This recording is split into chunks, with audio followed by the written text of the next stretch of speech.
Welcome with me Mr. Francisco Veloso, Dean at INSEAD, Rosario del Pilar Diaz, Garavito, founder and executive director of the Millennials movement, and Kate Robertson, founder at One Young World. Please, whatever you feel like. Hi, nice to meet you. Whatever you feel like as well. Good. Do you want to budge up? Amazing. How are you guys feeling? Good. Yeah? Yeah, I excited. mean, look at those lovely people. They feel great. They just won at a quiz, or at least 1/4 of them. You did? Yeah, of course you did. Right. Maybe we get started with you guys introducing yourselves and maybe talking a little bit about how you implement the SDGs in your daily work, and then we get started from there. Rosario, do you want to start? Yes, thank you. Well, first, thank you all for being here. I'm very excited to see you all. So my name is Rosario. I'm from Peru. I'm the founder and executive director of an organization called the Millennials movement. And we do focus on civic engagement for sustainable development. So we try to contribute a lot with the 2030 Agenda for Sustainable Development and relate the things we do in territories with the SDGs. And actually, we started as a social media platform, like my computer and I.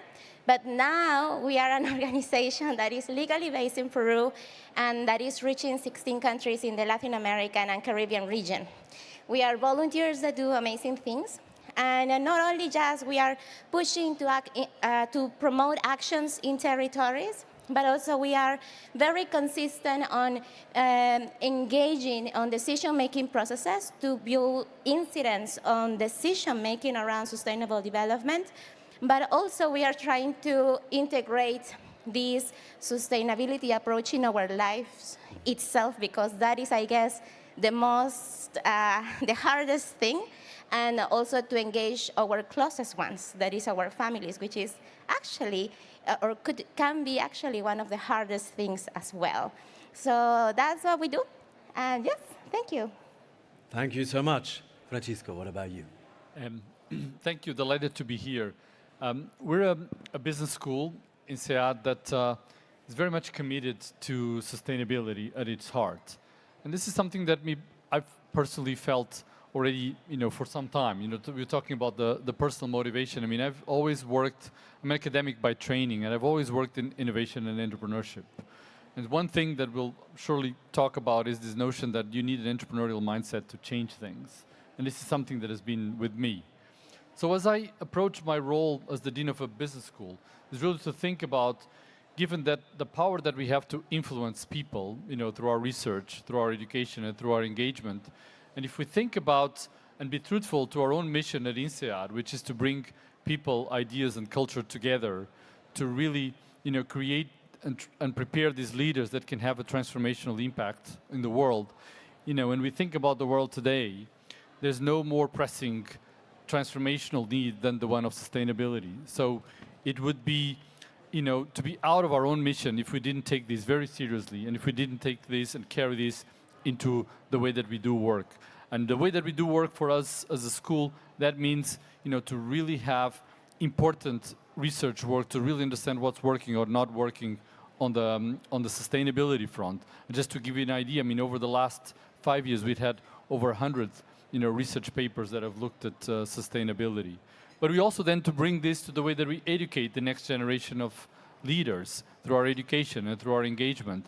And this is something that, perhaps the most visible element has been our own commitment to our curriculum. So this year, we completely revamped the curriculum of the MBA so that the 14 core courses and the capstone project would have sustainability at heart.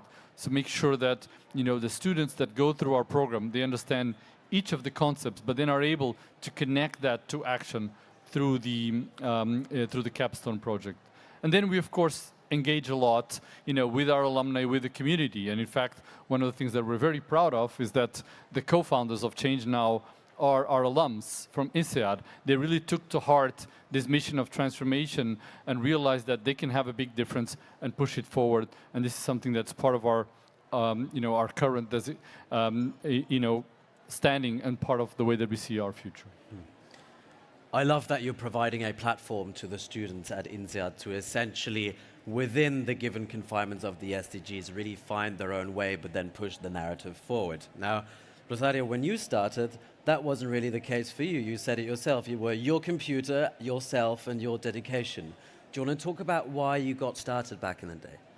That is actually a very nice time for me. And actually, I was telling Francisco that I finished university, and then as many of you, not only young people, but all of you, I had an existential crisis. And I was like, what am I going to do? I know I have potential, but I don't want to be seated on a chair my whole life. I know I can do things, but I don't really, you know. So I went to Brazil, and I did a volunteering program in there. And after that, I mean, they were teaching about youth leadership, and also by then, we have the predecessors of the SDGs, the MDGs, why we needed to achieve them. Hi. Hi, Kate. And I was just like, when I finished my volunteering program in Brazil, in those schools, I was like, why in my country? I'm from the south of Peru. No one is talking about it. I went through my whole career, and I didn't ever hear about those goals, the MDGs by then. And why, no one is doing anything. So I talked to my university, we host a conference, and guess what? We have 100 seats with everything included. It was like a free space for anyone who wanted to talk about 2030 and technology by then. It was 2013. And only one person showed up in the afternoon. So I went there, and my friends who helped me to organize this conference, they told me, Rosie, you know what? Development doesn't sell. Maybe we should focus on law courses or conferences. And I thought about two things. I could speak 3 languages by then. I was able to go to Brazil to do this volunteering experience, and I had access to information. When I went to my volunteering program, I didn't know anything about it. But when I get to know it, I was like, this is something that is important. So I commit to it. And the actual Facebook page of the conference, where only one person attended in the afternoon, turned into the Millennials movement. And the first thing we did was to start just translating UN information in Spanish, because my desire was that the people in my community in the south of Peru will know about this. And then I don't know how it grew up so much, because a year later, we were mobilizing 38,000 people in Peru for the definition of the SDGs. So that's the story. I love that story. Now, please, everybody, welcome with me Kate Robertson, who joined us a little bit later. Please excuse me. Kate, the others too had the opportunity of introducing themselves for 1 or 2 minutes. Do you want to take the same? I think I better do it in 30 seconds, yeah? So I'm Kate Robertson. I'm the co-founder of a movement called One Young World, which is the largest young leaders forum for young leaders from every country in the world. And France has been a very important place and partner for us. And the reason I'm late was because Jean-Claude Legrand at L'Oréal, who you all know, kept me at his office. So here I am. Finger to Jean-Claude. Don't tell him I said that. The one thing that unites you all is that you realize that there is a need, there is actually a drive within the youth today to really change things drastically and fundamentally. And Rosario, you just said before, you went through an existential crisis of some sort, right? You didn't know what to do. How are you mitigating that, essentially? And how, Francisco, are you guys making it easier for the students of INSEAD to participate? I think we have different types of publics, and I think it's the reality. So we have the students that push us, right? Those that already know and very much understand, the importance of FDG. We were looking at the test before that they can, then of course they know, they've looked at it, they've perhaps reflect on it and think about your own description about the, about your identity crisis, and we meet them. And those are the ones that push us, that tell us all the time, you're not doing enough. You should do more. You should engage more. You should have a greater impact. But then you also have the other side of of the spectrum, which are the students that have not talked too much about it, that have not thought a little bit about that. And so the question is precisely when you think about our own mission of combining people, is how do you put these forces together in a way that sparks action, so that those students themselves, that they can be an agent of change for ourselves, but they can be an agent of change for the other students. Because that's the most powerful, message that you can have. I mean, we as a school can provide the tools, can provide the instruments, the understanding, the knowledge, but the call for action has to come from the people. And the call for action is very, very powerful when it comes from the peers, which is a wonderful example of what you described.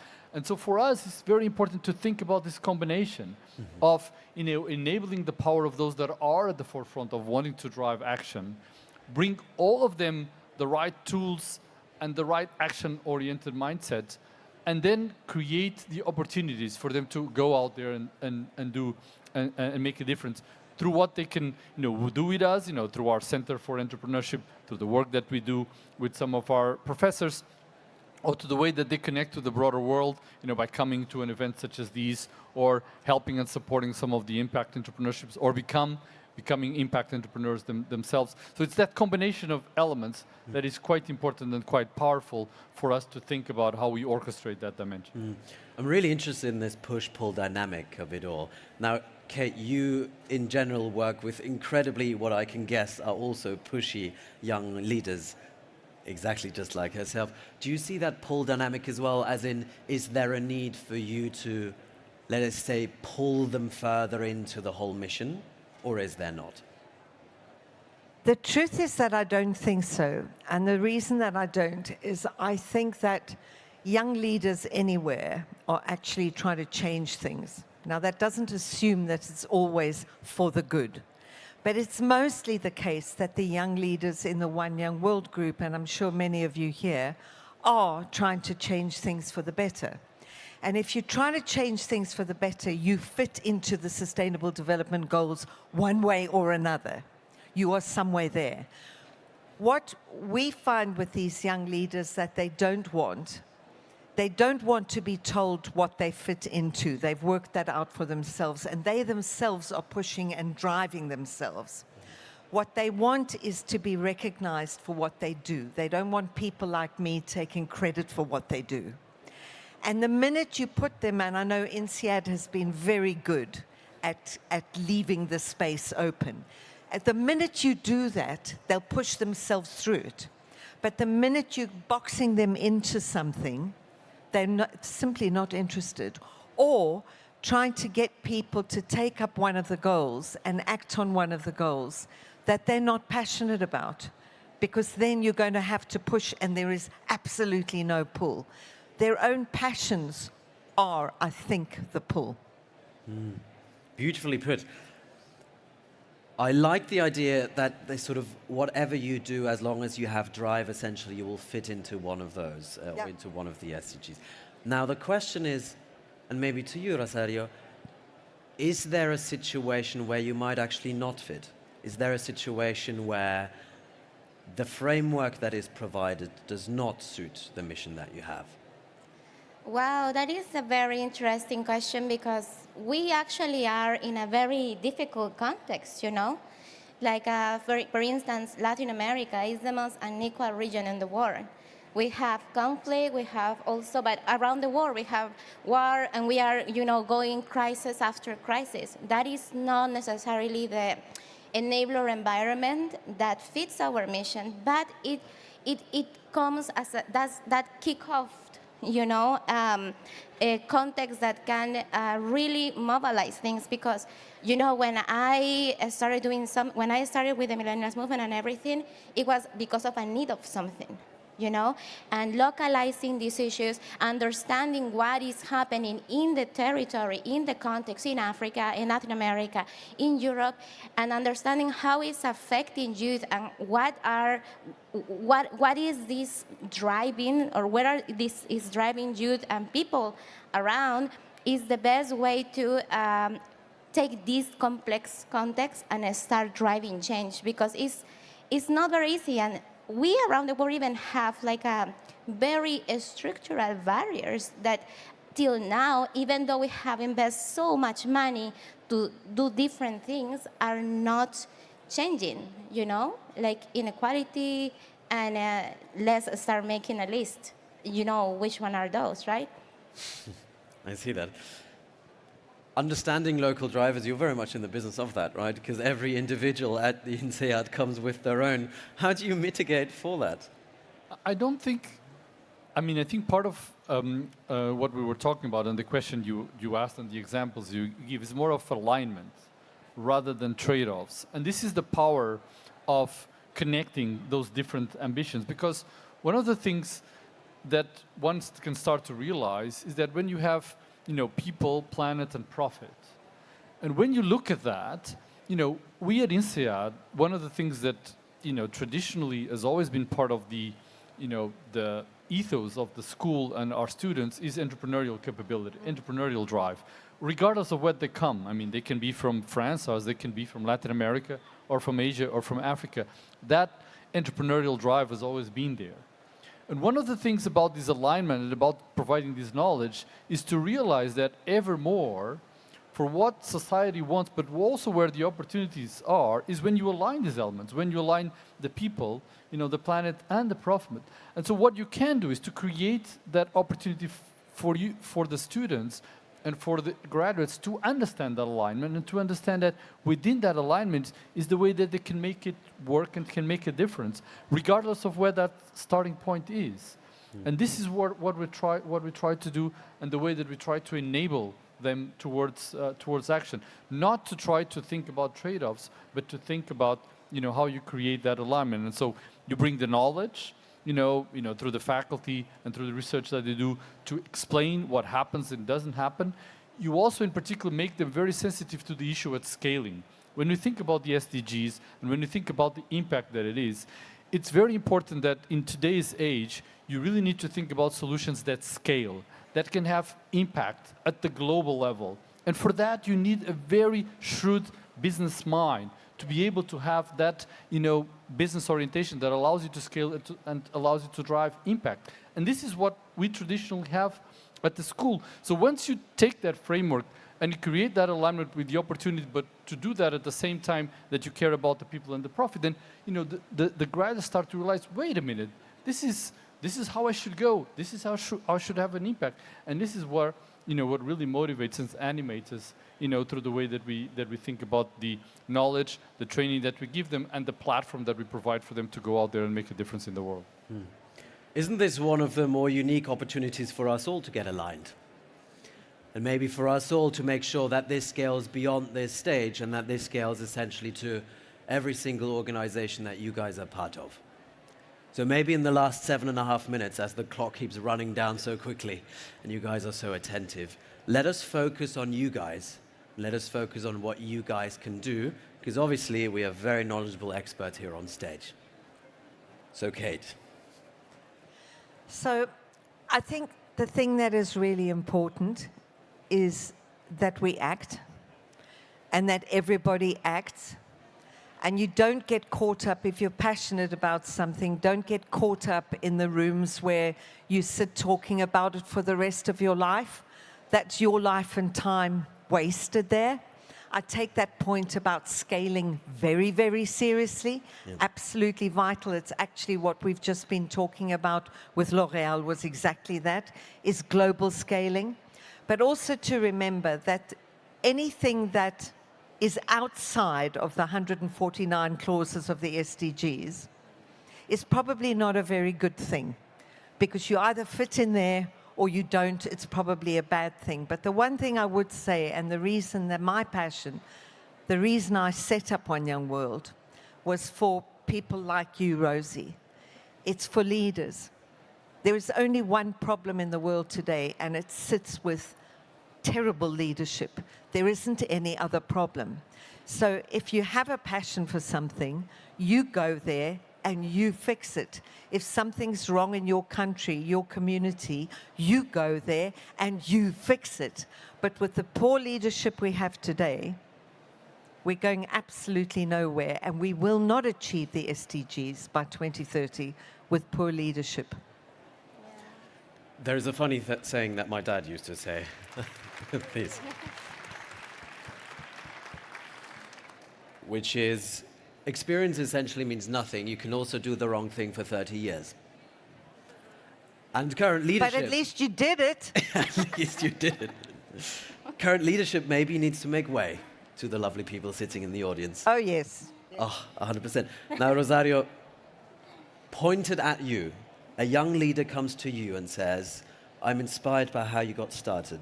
How do I get started? What do you say? First, I guess I would say listen to the people who think different than you. Listen to those that are non-believers on these things. Understand them, understand where they are coming from, and try to get them on board, perhaps little by little. If you just build a wall and say, you don't think like me and you don't believe in this, and you know you are from the bad guy side, then we are not moving forward. That is the first thing. The second thing I will say is choose well. Because that poor leadership that we have and we are seeing that is incapable to solve the problems we are eager and demanding to be solved, and the responsibles for only we have achieved until last year only 15% of the SDGs, only 15% of the SDGs are on track, according to the Global Sustainable Development Report. Those are being put because we have voted, in most of the cases, for them, and that's why they are there. And I will say we need to ensure that people is choosing the right leadership. And finally, I will say do not feel that sometimes if you are doing this and you are misfitting in a complex environment, like my family didn't understood what I was doing until some years ago. So I will really feel misfitting and lonely. So if you are in that space, if it comes from your guts and you think you're changing something, go for it. Keep doing it, because there is a moment of validation that is going to come, and you cannot stop because someone says that you are not doing good enough or nobody cares about it, or as I was told, development doesn't sell, Rosie. You should focus on other things. So, keep moving forward and choose well in the next elections. And why not become a leader? Run for politics, join.